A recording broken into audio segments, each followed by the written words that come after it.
Assalamualaikum. Selamat pagi semuanya. Bagaimana keadaan hari ini?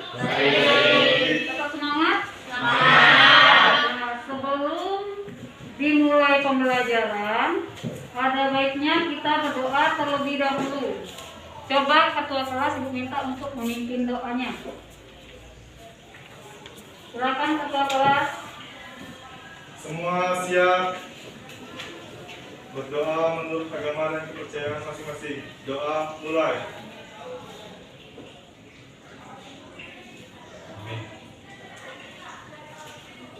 Selesai.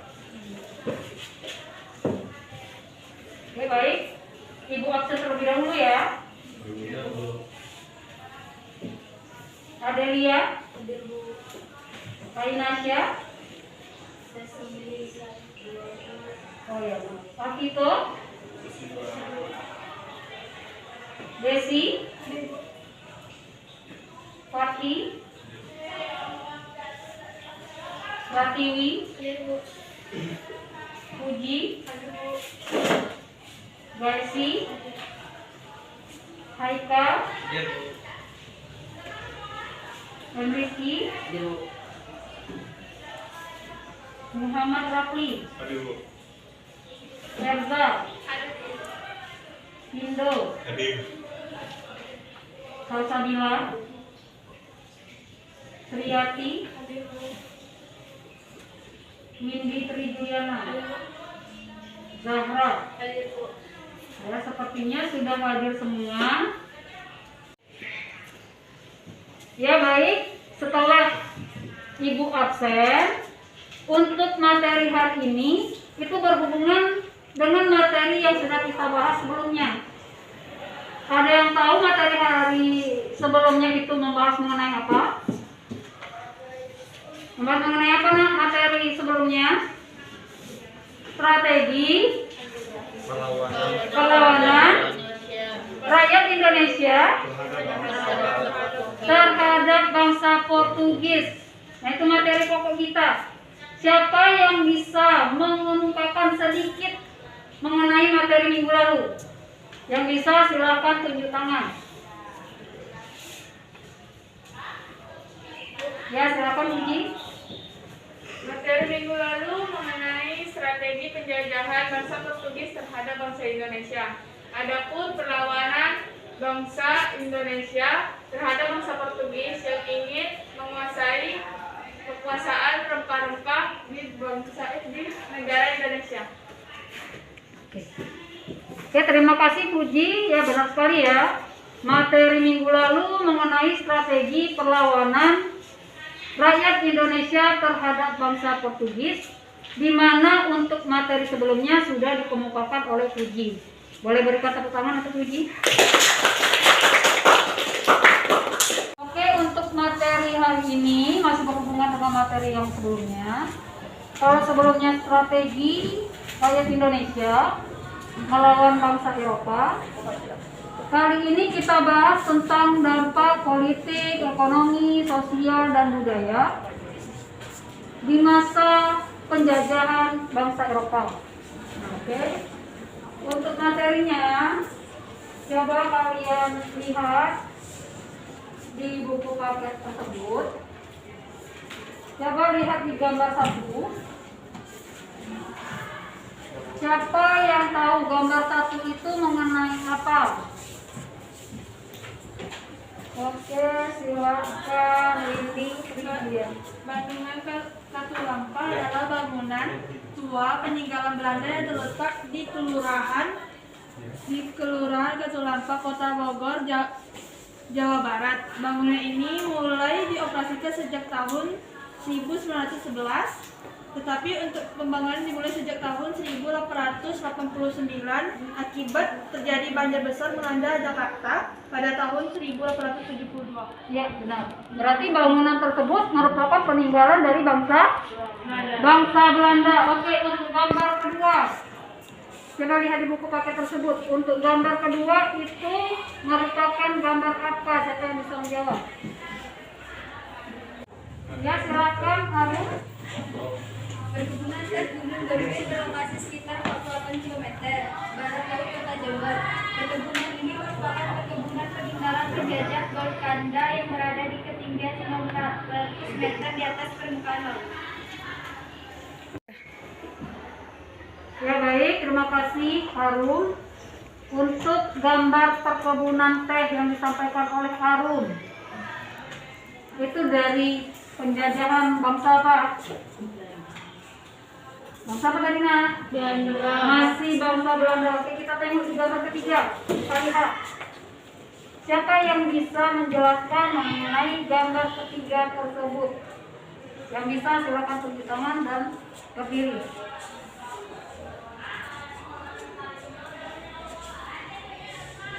Ayo, silakan untuk gambar ketiga. Ya, silakan guys.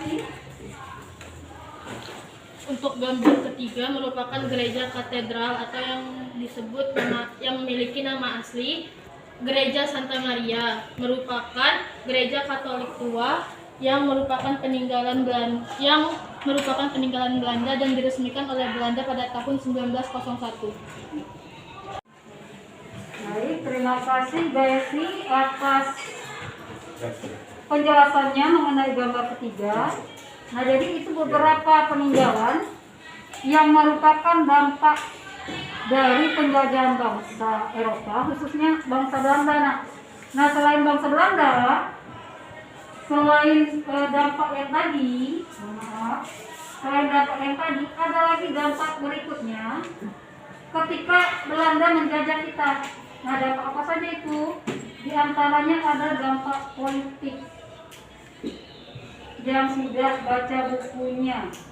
Untuk dampak politik, siapa yang bisa menjelaskan dampak politik apa saja yang disebabkan oleh penjajahan bangsa Belanda di Indonesia? Yang bisa silakan tunjuk tangannya. Untuk penjajahan bangsa Belanda. Oke, silakan adiknya. Divide Impera adalah sebuah politik yang bertujuan untuk mengadu domba bangsa Indonesia. Ya benar, salah satunya adalah Divide et Impera atau politik adu domba yang pernah dipakai oleh bangsa Belanda di Indonesia.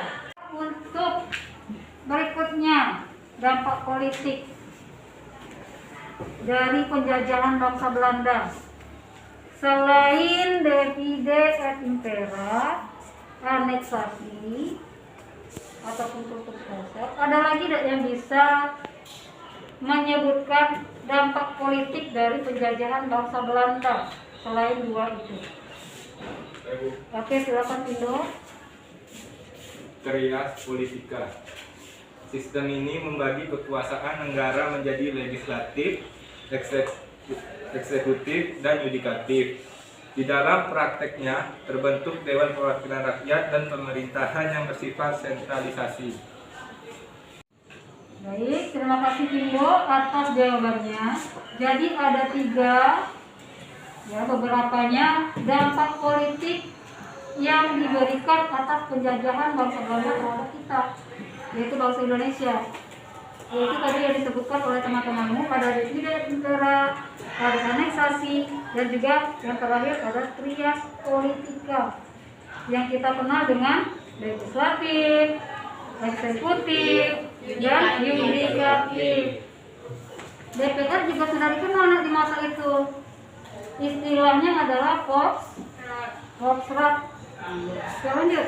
Di bidang budaya. Untuk di bidang budaya ada yang bisa menjelaskan? Saya Bu, Oke, silakan Pratiri. adat istiadat yang dibawa Belanda berbeda dengan adat istiadat Indonesia. Hal ini dapat dilihat dari 1. Tata cara bergaul, 2. Model pakaian, 3. Tata cara pesta pernikahan. Nilai-nilai budaya Belanda tidak cocok diterapkan di Indonesia. Oleh sebab itu, hal inilah yang menjadi salah satu latar belakang banyaknya terjadi perlawanan terhadap Belanda. Contohnya, mabuk-mabukan, pergaulan bebas, pemerasan, dan penindasan. Baiklah, terima kasih Pratiwi. Jadi benar ya, untuk bidang budaya, untuk bangsa Eropa itu berbeda adatnya dengan kita, nak. Kalau mereka itu pahamnya bebas. Kalau kita adatnya ketimuran. Banyak batasan-batasan yang harus diikuti. Di Indonesia untuk mabuk-mabukan, untuk melakukan pesta-pesta yang tidak seharusnya dilakukan, itu sangat-sangat tidak sesuai. Ya, karena ketidaksesuaian cara budaya mereka dengan budaya kita, maka pada saat itu banyak dari rakyat Indonesia yang tidak menyenangi bangsa Eropa, khususnya Belanda di sini, untuk menduduki wilayah Indonesia pada saat itu. Apalagi tujuan mereka adalah menjajah. Dampak penjajahan bangsa Belanda di bidang sosial. Siapa yang bisa menjelaskan dampak penjajahan bangsa Belanda khususnya di bidang sosial? Yang bisa tunjuk tangan.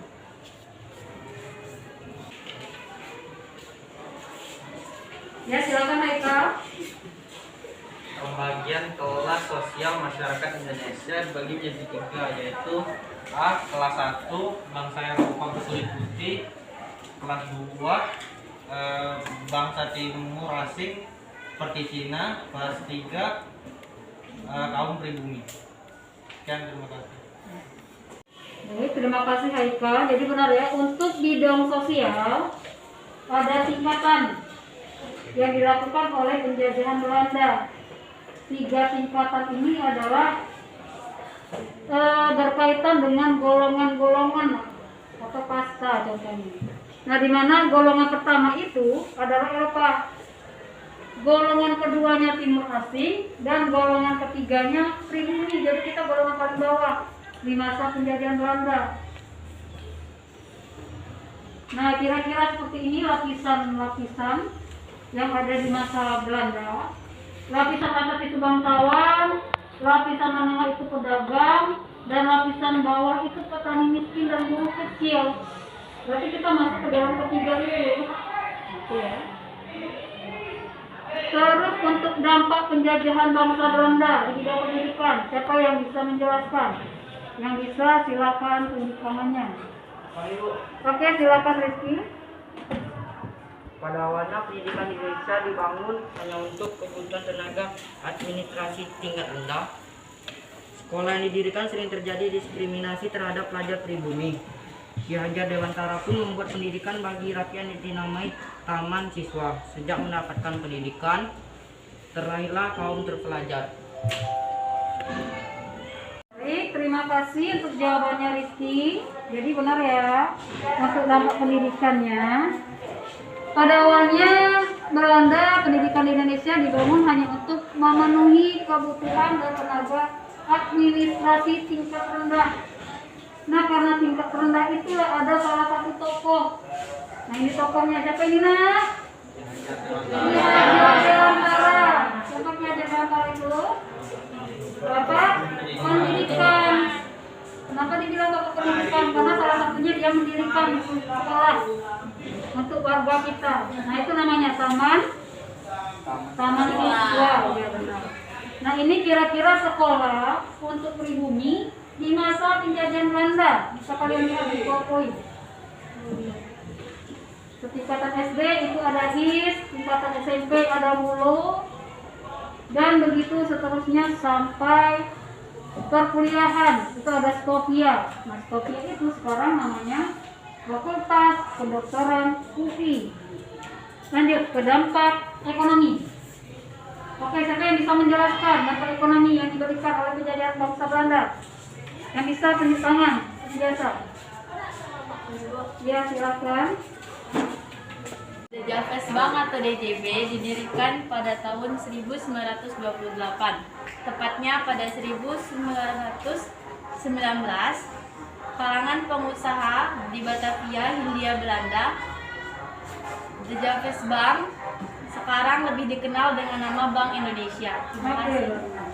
Baik, terima kasih atas jawabannya Zahra. Jadi benar ya, The Javers Bank salah satunya. Nah, sekarang dinamakan dengan Bank Indonesia. Nah, itu peninggalan dari bangsa Belanda untuk dampak ekonominya. Selain The Javers Bank, apa lagi? Ada yang tahu? Dampak ekonomi selain The Javers Bank. Oke, silakan jawab Desi. Jalan Adir Panarukan dibangun pada masa pemerintah Gals bertujuan memperlancar komunikasi antar daerah yang dikuasai sepanjang Pulau Jawa sebagai benteng pertahanan di pantai utara. Selain itu, Jalan Raya Andir Panarukan juga bertujuan untuk memudahkan mobilisasi dan logistik perang. Oke, baik, terima kasih atas jawabannya Desi. Ada dua nih sudah. Apa tadi? Yang pertama? The Javers The Javers Bank. Yang kedua? Jalan Raya Andir. Jalan Raya Anyer Panarukan. Ada lagi tidak dampak ekonomi yang diberikan Belanda selain dua ini? Yang bisa terus tangan, silakan Haikal. Kultur stelsel adalah sistem tanam paksa yang diberlakukan Belanda di Indonesia pada tahun 1830. Terima kasih Haikal atas jawabannya. Jadi ada 3 tambahan. Ada yang bisa menambahkan untuk yang terakhir, dampak ekonomi dari penjajahan bangsa Belanda. Yang bisa tunjuk tangannya. Silakan Puji ya.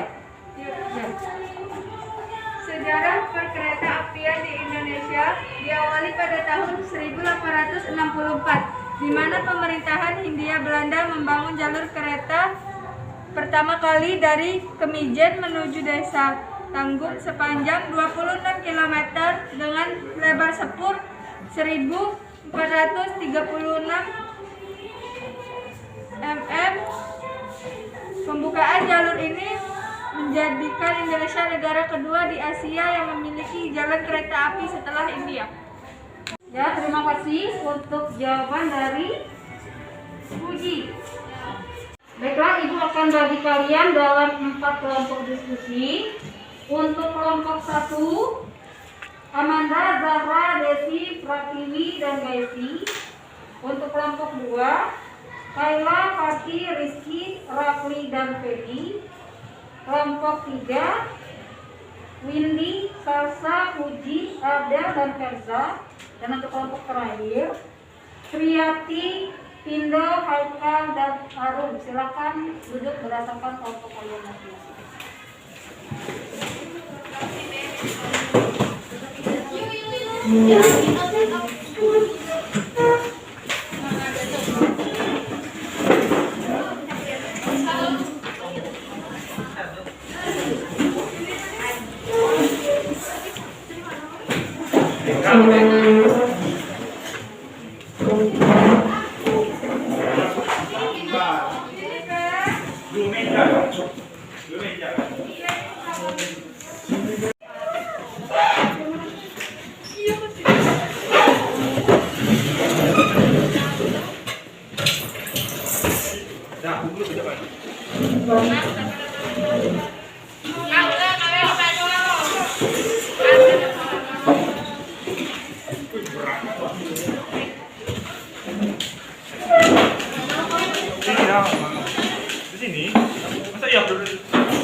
Ibu akan membagikan KKPD untuk diskusi kelompok kalian hari ini.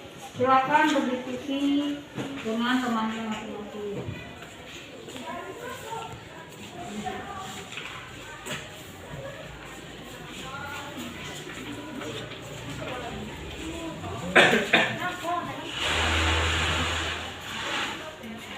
Oke, silakan berdiskusi berdasarkan kelompoknya masing-masing. Ibu akan berikan waktu.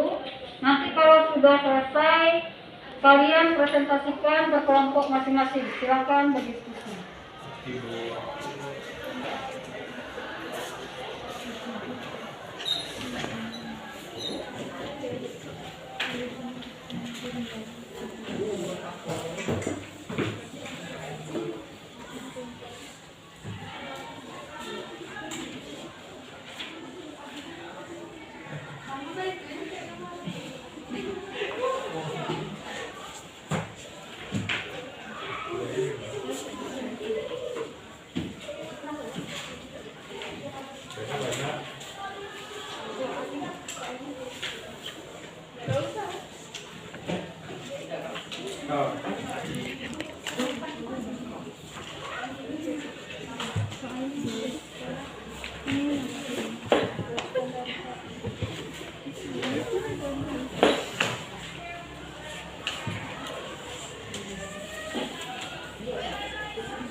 Gue makan dulu. Gila.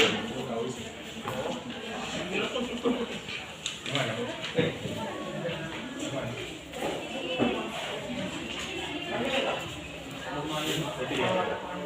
Gimana, sudah selesai? Dikit lagi Bu. Jangan ngobrol terus ya. Ya, jangan langsung ya.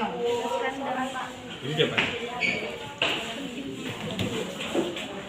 Jawaban.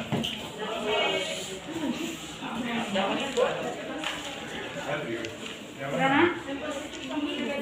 Bisa mengerjakannya? Ini dah. Berapa tadi? Dua. Ada masalah? Kerja sama ya.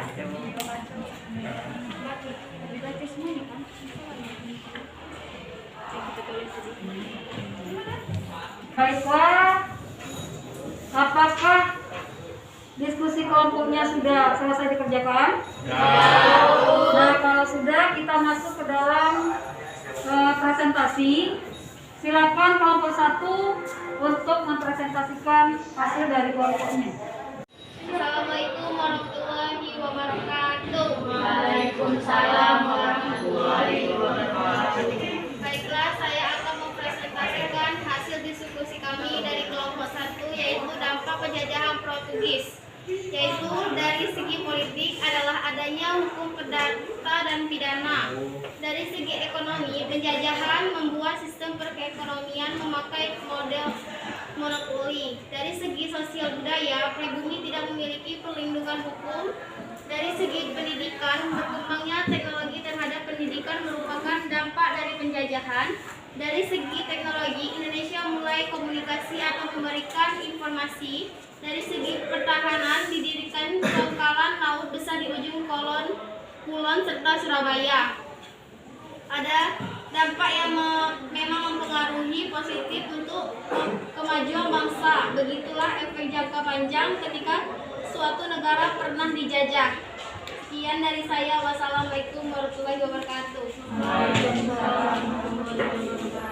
Terima kasih untuk kelompok 1 atas hasil presentasinya. Silakan kelompok 2. Assalamualaikum warahmatullahi wabarakatuh. Waalaikumsalam warahmatullahi wabarakatuh. Nama saya Fatih Rahman Ramadan dari kelompok 2 ingin membacakan menjelaskan dampak dari penjajahan Spanyol. 1. Pengendalian kelompok pribumi. Orang Spanyol segera setelah mulai mengendalikan kelompok suku pribumi. Mereka memaksa mereka untuk bekerja tanpa bayaran dan segera di sana kebebasan diambil dari mereka. Tanah dan kekayaan mereka dirasuki oleh permukiman Spanyol dan mereka memperbudak orang Indonesia. 2. Menguasai dan mendapat kekayaan. Mereka membudidayakan banyak lahan dan menghasilkan panen dalam jumlah besar. Mereka memperbudak orang jajahannya dan tidak membayar sama sekali. 3. Populasi yang kian berkurang. Namun, penjajahan Spanyol memiliki dampak negatif yang besar pada masyarakat pribumi yang menetap di Indonesia, seperti berkurangnya populasi, perpisahan keluarga, kelaparan, dan hilangnya budaya dan tradisi mereka. 4. Budaya yang hampir hilang. Dampak besar lainnya yang ditimbulkan oleh penjajahan Spanyol terhadap penduduk pribumi adalah hilangnya budaya dan tradisi mereka. Setelah diambil alih oleh para pemukiman Spanyol, mereka dilucuti dan dari budaya mereka yang unik. Terima kasih. Assalamualaikum warahmatullahi wabarakatuh. Kita lanjutkan untuk kelompok berikutnya. Silakan presentasikan hasil dari kelompok 3. Assalamualaikum warahmatullahi wabarakatuh. Waalaikumsalam warahmatullahi wabarakatuh. Saya Adelia mewakilkan membacakan diskusi hasil kelompok kami. Jelaskan dampak dari penjajahan Inggris di wilayah Eropa. 1. Menghapus segala bentuk penyerahan wajib dan sistem pajak di bidang politik. Daniels dan Raffles sudah meletakkan dasar pemerintahan yang modern di bidang sosial. Terjadinya pemerasan dan pemindahan secara kejam di bidang budaya. Imperialisme dan kolonialisme membuat peranan politik para elit merosot. Wassalamualaikum warahmatullahi wabarakatuh. Waalaikumsalam. Warahmatullahi wabarakatuh. membacakan hasil diskusi kalian. Assalamualaikum warahmatullahi wabarakatuh. Saya Pindo Sanjaya dari kelompok 4 ingin mempresentasikan hasil diskusi kami. Jelaskan dampak positif dan negatif dari penjajahan bangsa Eropa. Dampak positif penjajahan Eropa meninggalkan bangunan, infrastruktur, dan juga hukum serta pendidikan bagi masyarakat Indonesia. Sedangkan dampak negatifnya adalah masyarakat sangat menderita karena adanya penjajahan. Dampak dalam bidang sosial adalah munculnya masyarakat yang menganut agama Katolik dan Kristen Protestan. Dampak di bidang sosial budaya. Di bidang sosial, bangsa Eropa membuat sistem sosial di Indonesia berubah. Saat awal kedatangan bangsa Eropa dan ketika belum diberlakunya politik etis, seketika bangsa Eropa merubah sistem sosial Indonesia di mana terdapat 3 golongan, yaitu 1. Masyarakat kalangan bawah, 2. Masyarakat kalangan menengah, 3. Masyarakat kalangan di atas. Dan di bidang budaya, masyarakat Eropa membuat bangsa Indonesia meniru model-model Eropa, baik baju ataupun rambut. Dampak bidang pendidikan, bangsa Eropa khususnya Belanda membuat banyaknya muncul kaum terpelajar. Dengan kata lain, kaum terpelajar ini memiliki pengaruh yang lebih besar dari kaum bangsawan andalan atau yang terpengaruh Belanda. Dampak politik, memudarnya pengaruh istana dan kerajaan tradisional, munculnya sistem kepagawalan yang bersifat modern. Pengusaha lokal tidak lagi bisa berkuasa secara mandiri, melainkan dipengaruhi oleh pemerintah kolonial. Dikenal dan diterapkan sistem trias politika yang hingga kini diterapkan di Indonesia. Dampak ekonomi, terjadinya pergeseran perekonomian yang mulanya pertanian ke perindustrian. Dikenalnya sistem ekonomi uang, eksploitasi tanah oleh bangsa Eropa, salah satu contohnya adalah tanam paksa. Demikian di kelompok kami. Wassalamualaikum warahmatullahi wabarakatuh. Waalaikumsalam warahmatullahi wabarakatuh. Terima kasih atas setiap kelompok sudah mempresentasikan hasil diskusinya. Nah, atas hasil diskusi yang sudah kalian presentasikan, siapa yang bisa menarik kesimpulan untuk materi yang kita bahas hari ini? Yang bisa silakan tunjuk tangannya.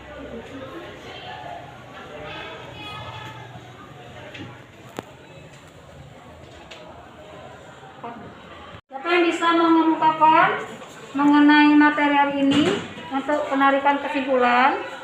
Yang bisa silakan tunjuk tangan. Ya, silakan Haikal.